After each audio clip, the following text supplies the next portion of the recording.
souhaité de connaître les raisons de sa décision et identifier les principaux instigateurs de ce complot au but de... Qui est Moussa Bey? Fils aîné de Nasser Bey, 4e Bey, 15e Bey de la dynastie, 11 mai 1906, 10 juillet 1922, est né le 4 mars 1881. Fit ses études secondaires au collège Sadiki, lui permettant de maîtriser les deux langues arabe et française. Il se maria 3 fois, mais eut 4 enfants, 3 garçons et une fille, avec sa première épouse. On voit ici Moussa Bey avec son père lors d'une visite en 1912 au palais d'Élysée. Moussa Bey est un prince patriote dès sa prime jeunesse. Proche du parti de Sour, dans un élan patriotique, il poussa son père a envoyé le 5 avril 1922 au résident général une lettre comportant 18 revendications et menaçant d'abdiquer en cas de refus. Le souverain finit par se dégonfler malheureusement, parce que parité l'aqliya ne كانش et devant les menaces du résident général, c'est le 500. Cette action sera relevée par un des accompagnateurs du président Alexandre Millerand lors de sa visite en Tunisie du 27 avril au 3 mai 1922. Un certain Marcel Piroton de triste mémoire. On va en parler tout à l'heure.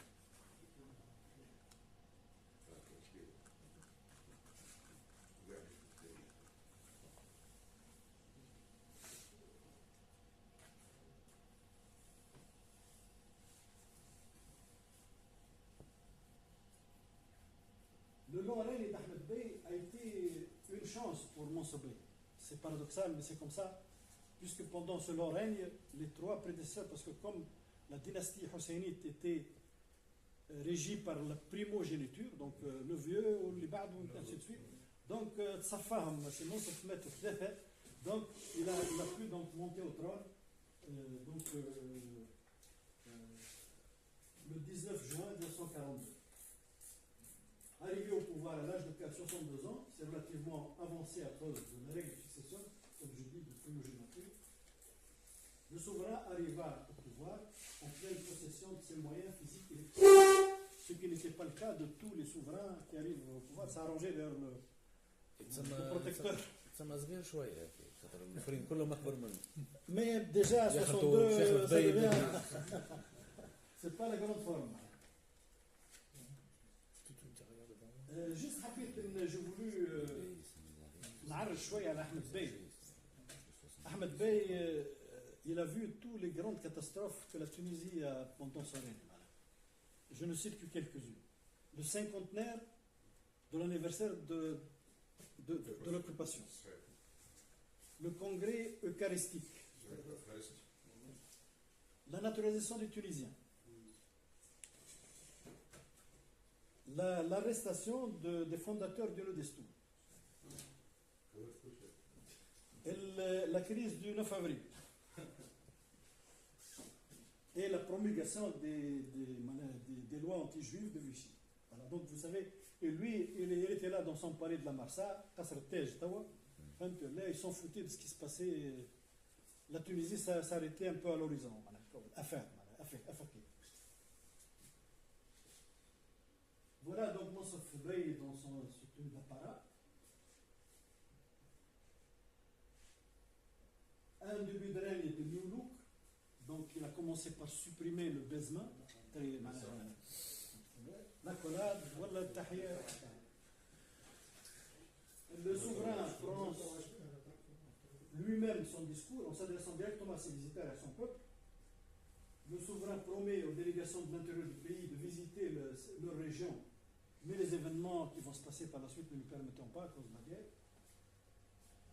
Le souverain défie l'autorité coloniale en demandant plus de droits, et le clash du 12 octobre 1942 avec le résident général fut retentissant. C'était la cérémonie de l'Aïd al-Sir. Il était étonné, il a fait un clash avec... comme quoi le nombre de fonctionnaires qui étaient là, il y avait plus de Français que de Tunisiens. Donc ça a été un peu le premier choc entre lui et Esteva, et ça ne va pas être le seul. Alors, l'opération Torche se déclenchait le 8 novembre, mais le souverain dans l'embarras. Donc, comme vous voyez ici, donc, on va pas je crois l'opération Torche, donc,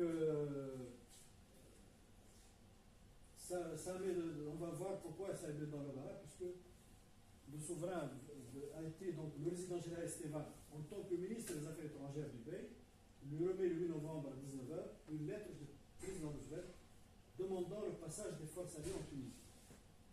Et dans sa lettre, en faisant un peu allusion à l'article 3, le point 3 de la Charte de l'Atlantique, autodétermination, etc., d'une manière très très subtile.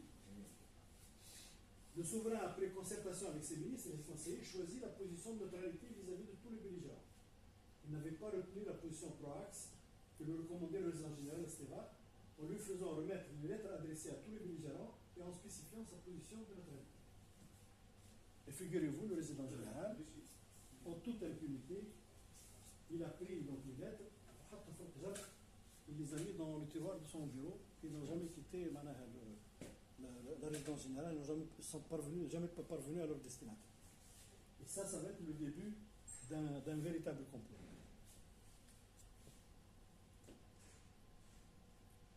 Le résident général, lui, opte pour la collaboration. Il chercha par tous les moyens à persuader le général Barré, chef des forces françaises en Tunisie, à rejoindre les forces de l'Axe, mais ce dernier se déroba. Il a écouté donc le général Juin. Je ne vais pas rentrer dans le détail de l'Akhd ou Radd ou d'Arlan, bon, c'est pas l'objet. Mais disons, voilà ce qui s'est passé en gros. Donc, Barré a pris ses forces, est allé vers l'ouest. Il se cantonna donc derrière le Jezebel. Il finit alors, Esteban encore une fois, par convaincre l'amiral Darien à mettre la base de Bizerte avec toutes ses composantes au fort de l'Axe. Il y a une trahison incroyable, une chance qu'il donne aux Allemands et comme je saurais. Il ouvrit ainsi la Tunisie aux forces de l'Axe qui occupèrent tout le littoral de Bizerte jusqu'à la frontière libyenne sans coup férir.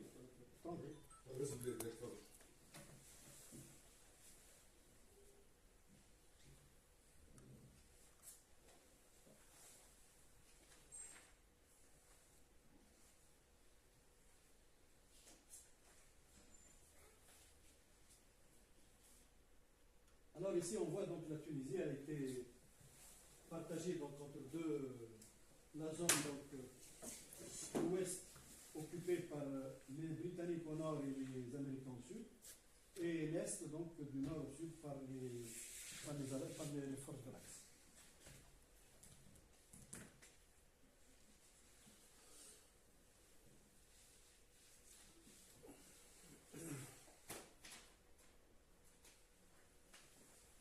Alors, les Français, pour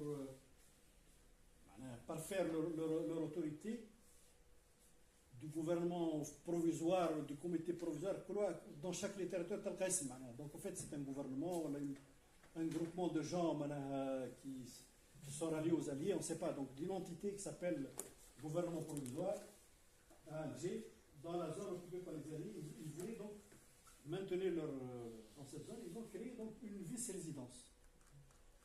Et ils l'ont installée donc au Caire. Donc cette vice-résidence, on lui a rattaché les caïdas de Béja, Tabarka, Souklarba, Kef, Gafsaksar. Le général Julien fut nommé le vice-résident général et joua un rôle dans la conspiration contre le souverain Mansour. La mission dévolue à cette résidence était de surveiller ce qui se passait à Tunis.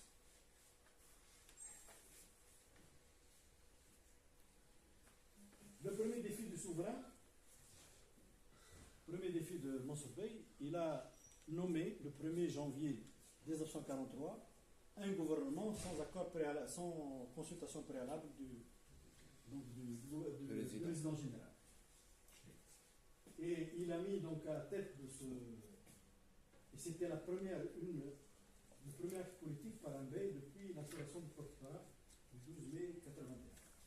Mohamed Chnik dirigera ce gouvernement. Voilà donc Mohamed Chnik. C'est un homme ancien donc un homme d'affaires. C'était en plus du milieu d'affaires. Il a été membre, je crois, il a même créé une banque, une coopérative pour les agriculteurs. un homme plutôt tendance archéodespo, donc l'ancien despo.